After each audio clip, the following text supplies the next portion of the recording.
So you wanted to learn about child-friendly schools in Cambodia, huh? Sounds like a plan. Well, get ready. Yeah. Because we're going deep into some documents straight from the Ministry of Education, Youth and Sports Wow. from Cambodia, Okay. talking about their plans back in 2007 Okay. for these child-friendly schools. Right. CFS for short. Yeah. Basically, they wanted to make schools about more than just academics, more about a child's well-being. The whole child. The whole picture. Yeah. It's interesting. a pretty ambitious goal. It is. And what's really fascinating is that this wasn't Cambodia just doing its own thing, right? This child-friendly schools movement, that's a global thing. Right. And back in 2007, Yeah. Cambodia was really trying to figure out how to make that work Yeah. in their own system, their own context. It's like, Yeah. imagine you're trying to bake a cake, right? Right. But you're using a recipe from a completely different country. You might have to adjust some of the ingredients to make it fit, I like that analogy. Right. So they have this recipe, this vision, but these documents are from 2007. Did it actually work? That's the big question. Right. The million-dollar question. Did they actually create child-friendly schools? Did they pull it off? Well, to really understand, I think we need to appreciate the context, right? I mean, Cambodia's education system has been through a lot, especially during the Khmer Rouge in the 1970s. Yeah. I mean, imagine having to rebuild a whole education system From scratch. totally from scratch. Yeah. It's incredible the challenges they were facing. Yeah, the Khmer Rouge, that was a devastating period. Yes. Yeah, it's hard to even imagine the challenges. Yeah. So they are rebuilding this system and trying to modernize it at the same time. Exactly. Yeah. Trying to bring it into the modern world. So they finally settle on a 10-year system in 1996. Okay. And then just over a decade later, they're introducing this whole new idea of child-friendly schools. Yeah. That's a lot to take on. It's a big lift. It is, but the vision that they lay out in these documents is really remarkable. They defined a child-friendly school using 6 core dimensions. 6 dimensions. Okay, unpack those a little bit. Okay, so we've got inclusion, effective learning, health, safety, and protection, gender responsiveness, community participation, and the running of schools. Wow, okay, that's a mouthful. It is. I mean, at first glance, those sound like, normal goals for any school. You would think so, right? Any school system. Right, exactly. But what's interesting here is the holistic approach. Yeah. They're not just focused on, test scores and academic achievements. Gotcha. It's about the whole child. Yeah, I'm intrigued. Yeah. Tell me a little more about what they meant by inclusion. Sure. So they were very clear Okay. that all children should have access to education, regardless of their circumstances. Yeah. So this means reaching out to children, Okay. Maybe facing poverty, disabilities, discrimination, children who might otherwise fall through the cracks. Okay. Think about how difficult that would be in a country still recovering from so much trauma and with limited resources. Yeah. It's a really ambitious goal. It is. Right. It makes me wonder how they plan to pull that off. Well, they did have some concrete strategies. Yeah. For example, they talked about school mapping. School mapping. Yeah, literally going door to door to find children who weren't enrolled in school and to try and understand why. Right. They also really emphasized the need for flexible learning arrangements and support systems to meet the needs of each child. So they weren't just talking about it. They were actually trying to figure out how to do it. Absolutely. They had practical ideas. That's cool. Okay, what about effective learning? How did they define that? Well, they really wanted to get away from this traditional rote learning that had been so common. They really emphasized active learning, critical thinking, problem solving. Okay. They even specifically mention the 4 noble abodes. Wait a minute. Yeah. 4 noble abodes? That sounds like something from a Buddhist temple. Exactly. Not a classroom. Right. So how did that fit in? Well, that's what's so fascinating. Yeah. These are concepts that emphasize things like compassion, loving kindness, sympathetic joy, and equanimity. Right. And they were really trying to weave those values into the education system itself. So not just good students, but good humans. Exactly. That's interesting. Yeah. It's a big goal. It shows a real commitment to developing well-rounded individuals. Okay, so we've got inclusion. And effective learning. Yeah. what about these other dimensions? Sure. Like health, safety, and protection. Right. That seems pretty self-explanatory. It does seem that way, but it's important. Yeah. Especially given everything Cambodia was facing. Yeah. Schools need to be safe havens for children, both physically and emotionally. Okay. So they talked about protecting children from violence and abuse, obviously. Yeah. But also promoting their physical and mental health. So it's not just protection, it's creating that environment where they can thrive. Exactly. Okay. And then gender responsiveness. Yeah. What's that about? That's about challenging gender stereotypes. Okay. And making sure that both boys and girls have equal opportunities to learn and grow. Especially in a society that's still maybe grappling with traditional gender roles. Exactly. Okay, what about community participation? Well, they understood that schools don't exist in a vacuum. Right. They wanted parents, families, and the community to be actively involved. Right. It takes a village. Exactly. And finally, the running of schools. Right. So this dimension is focused on good governance, accountability, transparency in how schools are managed. Makes sense. They want to create a system that's efficient, responsive, and focused on continuous improvement. So it's not just the classroom, it's the whole system. The whole thing. Wow, it's a comprehensive vision. It is? But we're just getting started here. Right.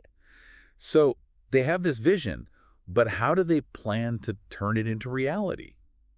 Well, they weren't naive about the challenges. Right. They knew this wouldn't happen overnight. So they laid out a plan. And that's what we're going to get into next. I'm ready to see how they put this into action. Let's do it. Let's dig deeper. Yeah. So we've got the what of Cambodia's vision for child-friendly schools. Yeah.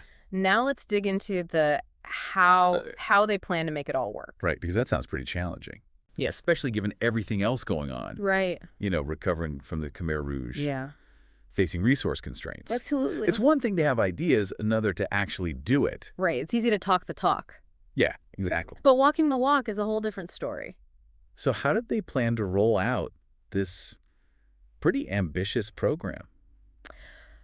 Well, they weren't trying to change everything at once. They really emphasized starting small and scaling up gradually. Makes sense. So they focused on piloting the model in a few schools first. Like dipping their toes in the water. Exactly. Okay, so how did they choose these pilot schools?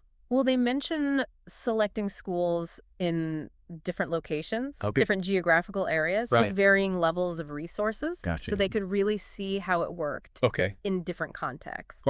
And identify those challenges early on. Yeah, one size fits all probably wouldn't work in Cambodia. Probably not. But even with these pilot programs, wouldn't they need a lot of resources? Of course. Training teachers. Yes. New materials. Infrastructure upgrades, it all adds up. It does. And the document acknowledges that funding is going to be key. Yeah. They committed to providing financial support from the government. But also stressed the importance of diversifying funding. So it's not just the government footing the bill. Right. It's a shared responsibility. They encourage schools to explore community contributions, partnerships with NGOs, even international aid. So it's really like a community effort. It seems to be. Did they talk about any specific activities or strategies for implementing these 6 dimensions? They did. And this is where it gets interesting. Lay it on me. For example, under inclusion, they talked about establishing these flexible learning arrangements to accommodate children who might be working or have family responsibilities. They even suggested scholarships and transportation assistance to remove those financial barriers. So really thinking about the practical stuff. Trying to be proactive. What about effective learning? Well, that's where their emphasis on child-centered learning really comes into play. Instead of that traditional teacher-led lecture, they envisioned classrooms where students are actively engaged. So like kids doing experiments, having debates, working on projects together. Exactly. Cool. They stressed hands-on activities, collaborative learning, critical thinking. And that's where those 4 noble abodes come in. Yeah, that's the interesting part, because how do you actually teach compassion? It's not just another class. You can't just add it to the timetable. Exactly. To be honest, the document's a bit vague on the specifics. Okay. But they do mention teacher training, focused on creating a more positive and supportive environment. Right, so it's about shifting that whole culture. Exactly. But that's a pretty big ask. It is a big ask. You're not just changing teaching methods. Right. You're changing an entire mindset. Yeah, it's a deeper change. Did they even acknowledge that might be tough? They did. Okay. They recognized that changing those beliefs and practices would take time and effort. Of course. And they stressed the need for ongoing professional development. Okay, give the teachers the support they need. Right, equip them. Speaking of things that might not work. Okay. Did they talk about any potential roadblocks? Oh, absolutely. Okay. And it's a good sign. Yeah. They weren't shying away from those difficulties. Okay. One of the biggest things they mentioned was the lack of qualified teachers. Right. Especially in rural areas. Yeah, they were still rebuilding the education system. Exactly. After the Khmer Rouge. Big shortage of trained educators. And even if they could find enough teachers, what about the infrastructure? Right. Trying to create these vibrant learning environments, you need the space. You need the resources. Exactly, and they acknowledge that too. Okay. Many schools lacked basic facilities. Like what? Adequate classrooms. Okay. Libraries. Right. Even clean water and sanitation. It's hard to be child-friendly when you don't even have that. It is. It's about basic needs. So they were up against it. They had their work cut out for them, Teacher shortages, infrastructure problems, needing to change mindsets. Big challenges. But it sounds like they were still determined. They were. What else did they say about implementation? Well, they stressed the importance of collaboration. Okay. They recognized that they couldn't do it alone. Right. They saw this as a joint effort involving not just the Ministry of Education, but also local communities, civil society organizations, and international partners. Strength in numbers. That's right. They specifically mentioned UNICEF, Save the Children, and KIPI. That's right.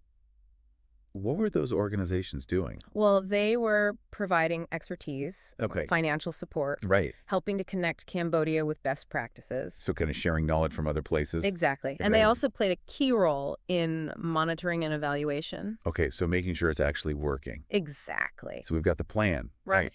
Starting small, securing funding, child-centered learning. Right. Addressing teacher training needs. Absolutely. Collaborate with partners. It's comprehensive. But what about gender responsiveness? That's a good point. How are they tackling that? And that's where we see some of the limitations of this 2007 document. While they talk about gender equality, their specific strategies are a little vague. So more to come on that, maybe. Interesting that they were thinking about these issues, though. It is interesting. It shows a certain level of awareness. Okay, so we have the plan. Yeah. This effort to transform Cambodia's schools. But how do we know if it actually worked? That's where their commitment to monitoring and evaluation comes in. Okay. And that's what we'll explore next. Right. Because even the best plan needs to be tracked. Absolutely. To see if it's working. You need to measure progress. Let's dive into that. So we've got their blueprint, right?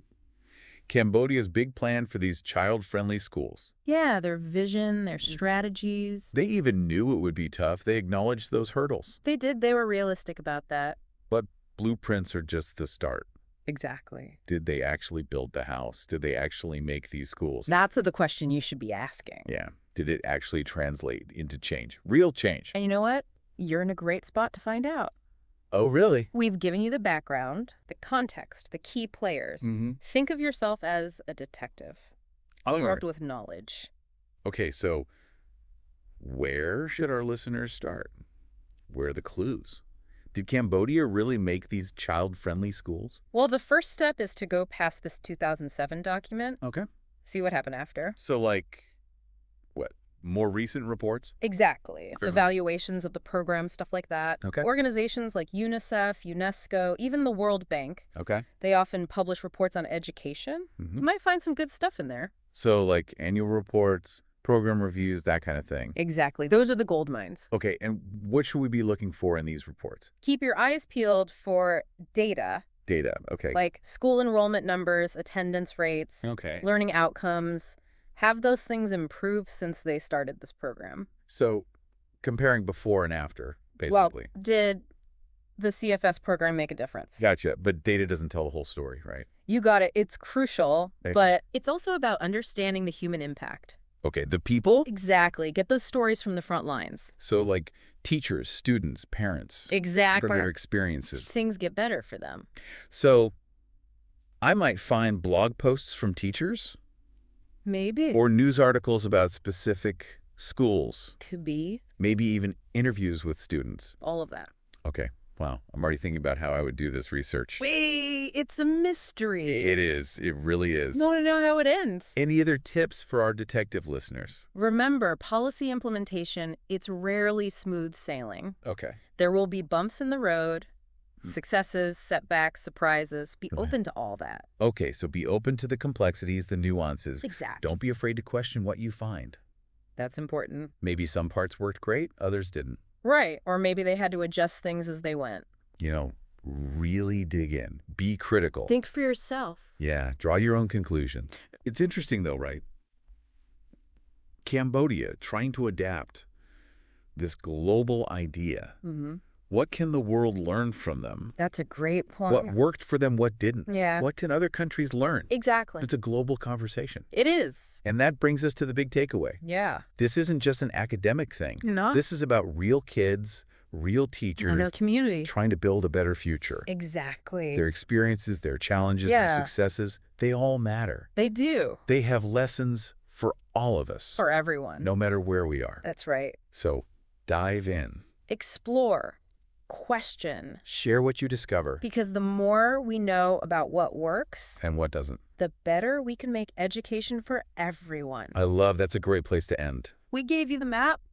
Now go explore.